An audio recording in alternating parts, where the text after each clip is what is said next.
Hi అండి, welcome to my channel Anuradha రఘువీర్. అందరికీ గుడ్ మార్నింగ్ అండి. ఈరోజు టిఫిన్ ఐటమే, ఈరోజు కూడా టిఫిన్ ఐటమే. అది కూడా మనకు దోశ పిండి లేకపోయినా కూడా సింపుల్ గా దోశ కూడా చాలా బాగుంటుంది. ఈ దోశ కూడా మేము ఎక్కువ చేసుకుంటాము. ఈ దోశ చికెన్ లేకి ఆలు కుర్మా అట్లా ఉంటుంది కదా, దాంట్లోకి చాలా బాగుంటది ఈ దోశ. మనకి పెరుగు అవసరం లేదు, ఏం అవసరం లేదు. ఒక బియ్యం పిండి ఒక్కటి ఇంట్లో ఉందంటే చాలు, అంతేనే. ఇంకా మనకు దోశలు వచ్చేస్తాయి. చికెన్ మీరు చికెన్ రసం చేసుకున్నారు, చపాతీ పిండి లేదు, అబ్బాయి ఎట్లా మనము అన్నంలోకి తినబుద్ధి అవడం లేదు అనుకున్నారనుకోండి, ఈ దోశలు పోసేసుకున్నారంటే సింపుల్ గా దోశ చికెన్ సూపర్ ఉంటుంది, ఇంకా చెప్పడానికి లేదని. ఇప్పుడు దోశ నేను ఎలా తయారు చేస్తానో ఆ ప్రాసెస్ అంతా చూసేద్దాం రండి. మరి ఇది బియ్యం పిండి, ఒక సేరు బియ్యము, కొన్ని ఉద్దిబ్యాళ్ళు, కొన్ని అంటే ఒక స్పూన్ అన్ని ఉద్దిబ్యాళ్ళు, ఒక స్పూను శనగబ్యాళ్ళు కలిపి నేను ఇట్లా కొట్టించి పెట్టుకుంటాను. మాకు ఎప్పుడు కావాలంటే అప్పుడు దోశలు పోసుకోవడానికి వస్తుంది ఈజీగా. ఇప్పుడు దోశకి బ్యాటర్ రెడీ చేద్దాము. ఎక్కువ అవసరం ఉండదు, కొంచెం వేసుకోండి. నేను ఒక 6 దోశలకు సరిపోయేంత వేస్తున్నాను. ఎందుకోసం అంటే మేము ఉండేది ఇద్దరమే, అందుకోసమని వేస్తున్నాను. ఇది బియ్యం పిండి, దీనిలోకి బొంబాయి రవ్వ కానీ లేదంటే భక్షాల రవ్వ అని వస్తుంది కదా, ఆ భక్షాల రవ్వ కానీ ఇట్లా ఒక గిన్నె. నేను భక్షాల రవ్వ తీసుకున్నాను, మా సైడ్ భక్షాల రవ్వ దొరుకుతుంది మాకు, అందుకోసము నేను భక్షాల రవ్వ తీసుకున్నాను. మీకు ఎగిన భక్షాల రవ్వ దొరకలేదనుకోండి, ఇది బొంబాయి రవ్వ ఉంటుంది కదా, ఆ బొంబాయి రవ్వ తీసుకోండి. బొంబాయి రవ్వ కానీ భక్షాల రవ్వ కానీ మీ ఇష్టం, ఏదైనా సరే. బియ్యం పిండి, బొంబాయి రవ్వ లేదంటే భక్షాల రవ్వ, కొంచెము జీలకర్ర, కొద్దిగా ఉప్పు, కొంచెం ఉప్పు ఎక్కువ లేదు. నీళ్ళు మాత్రం కొన్ని వేసుకుంటా కలుపుకోండి. కొంచెం వేసుకోండి, లేదంటే నీళ్ళు ఎక్కువైనాయంటేనే ముద్ద కట్టేస్తుంది. అదేగాక మనకి ఎంత అనేది తెలియదు, అందుకోసమని కొన్ని వేసుకుంటా కలిపేసుకోండి. చూడండి, బాగా అంతా కలిపేసినాను. ఇప్పుడు మనకి ఇట్లా రావాలా. అయినా కూడా ఫస్ట్ ఒక దోశ వేసుకున్నాము. ఒక దోశ వేసుకున్న తర్వాత మన గిన్నె పిండి గట్టిగా ఉందనుకోండి, కొన్ని వాటర్ కలుపుకుంటే సరిపోతుంది. లేదంటే మరి దోశ పలుచాగా అయిందంటే కూడా కష్టము. కొంచెము ఈ మెత్త దోశలు కొంచెము మనకి మెత్తగా అనిపించవు, అప్పుడు రవ్వ దోశలు అవుతాయి.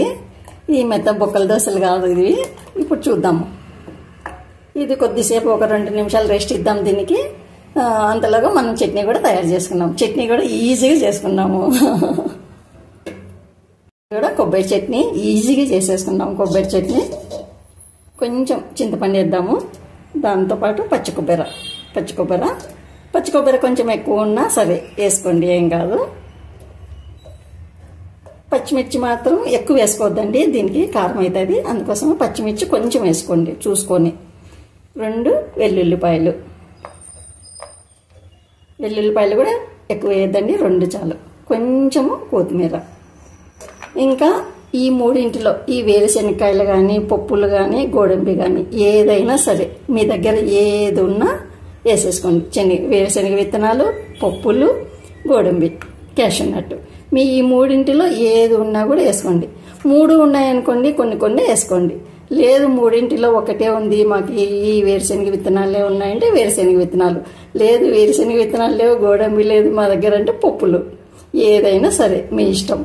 అది నేనైతే అన్ని కొన్ని చూపించడానికి పెట్టినాను. ఇవి కూడా అన్ని కూడా వేసుకోవచ్చు, ఏం కాదు, బాగుంటుంది, ఇంకా టేస్ట్ బాగుంటుంది.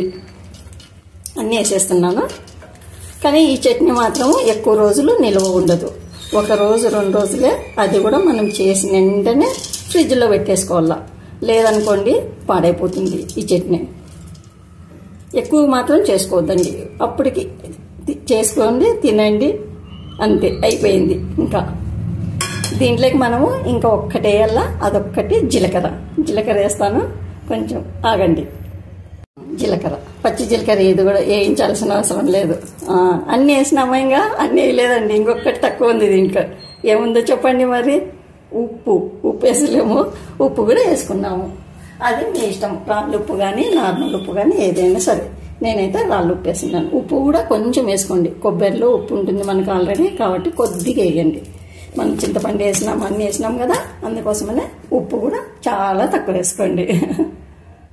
ఇప్పుడు గ్రైండ్ చేసేద్దాం. ఇంకా ఇవన్నీ వేసుకున్నాం కదా, దీంట్లో కొద్దిగా వాటర్, తగినంత వాటర్ వేసుకున్నాం.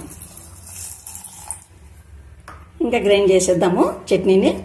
అయిపోయింది చట్నీ కూడా. ఇంకా తిరువాతకి వేసుకున్నాం. కొంచెం వేస్తాను, కొద్దిగా వేసుకున్నాం చాలు. ఇది ఆవాలు, జీలకర్ర, ఎండుమిర్చి, కరివేపాకు. స్టవ్ బంద్ చేద్దాము. గ్రైండ్ చేసుకున్నాం కదా, ఆ చట్నీ కూడా వేసేద్దాం.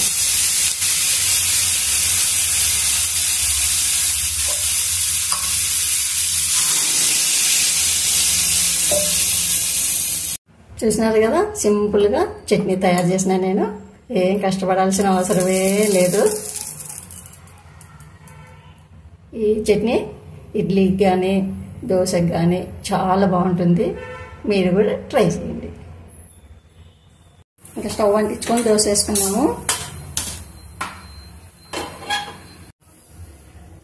పెనం వేడైంది. ఒకసారి బాగా తెచ్చేసుకున్నామంతా. ఆయిల్ కూడా వేసుకున్నాము. గడ్డతో తిప్పినామంటే అంత బాగా స్ప్రెడ్ అయిపోతుంది. ఇప్పుడు మనం కలిపి ఉంచుకున్నాం కదా, ఇది ప్రతిసారి మీరు మాత్రం దోశ వేసినప్పుడు ఇట్లా కలుపుకోవాల్సిందే. ఇట్లా కలుపుకొని వేసుకోవాలి. పెనం వేడైంది. ఇప్పుడు మంటను సిమ్లో ఉంచి చివరి నుంచి దోశ వేసుకున్నాము.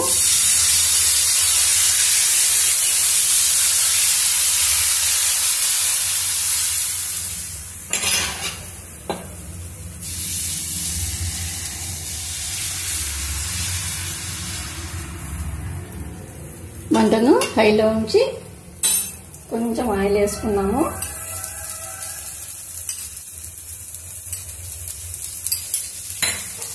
ఇట్లా మూతని ఉంచుతాము. ఇంకా మంటను మాత్రం హైలోనే ఉంచండి.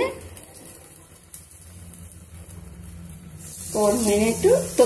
తొందరగా ఈ దోశలు తొందరగా లేయవు, నిదానంగానే లేస్తాయి. కొంచెం టైమే పట్టుకుంటుంది, కానీ మనకి అప్పటికప్పుడు చేసుకోవచ్చు. ఇంకా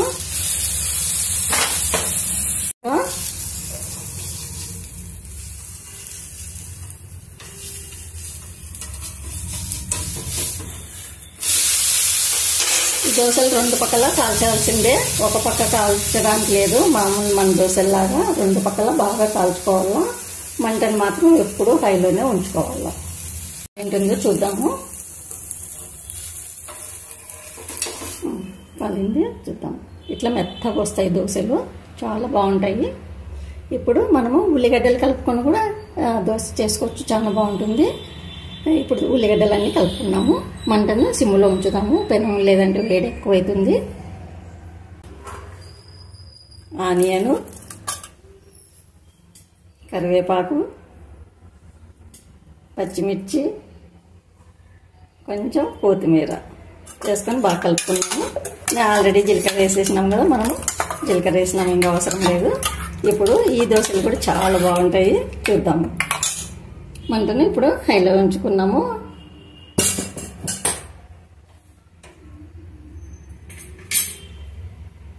కొంచెం ఆయిల్ వేసుకొని ప్రతిసారి మీరు కలపాల్సిందే. దీన్ని మాత్రం కలపాల్సిందే. కలుపుకోకుండా మాత్రం రాదు, కింద పోతుంది అడుగుగా, పైన నీళ్ళన్నీ చేరుతుంది.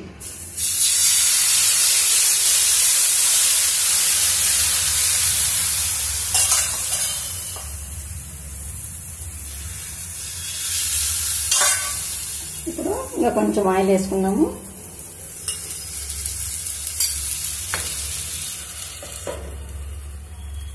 ఇంకా పల్చాగా కూడా చేసుకోవచ్చు. ఇది పెనము నాకు సరిగా రావడం లేదు. ఇంకా చూద్దాం, కాలింటుంది, లేస్తుందేమో.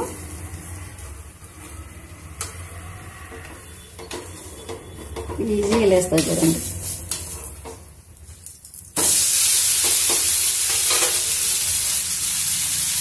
రెండు వైపులా బాగా కాల్చుకోవాలా. పిండి ఎందుకోసం అంటే మనము ఏమి దీంట్లోకి ఏమి సోడా పొడి కానీ లేదంటేనే పెరుగు కానీ ఏమి కలపడం లేదు కదా, అందుకోసమని ఇవి సప్పగానే ఉంటాయి. మేమైతేనే సప్పదోశలే అంటాము. ఇది తీసేద్దాం. ఇంకా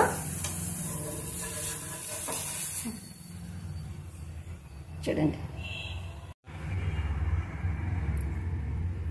బాగా కాలినాయి, క్రిస్పీగా ఉన్నాయి, మెత్తగా ఉన్నాయి.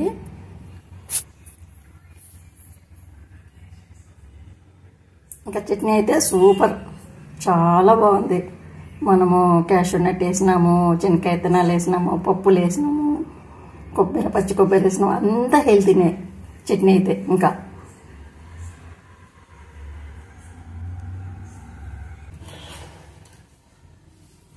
చూసినారు కదా, అప్పటికప్పుడు నేను దోశ ఎలా చేశానో. మీకు నచ్చినట్లయితే లైక్ చేయండి, షేర్ చేయండి, సబ్స్క్రైబ్ చేసుకోండి. మరో మంచి రెసిపీతో మీ ముందుంటాను. ఓకేనండి, బాయ్.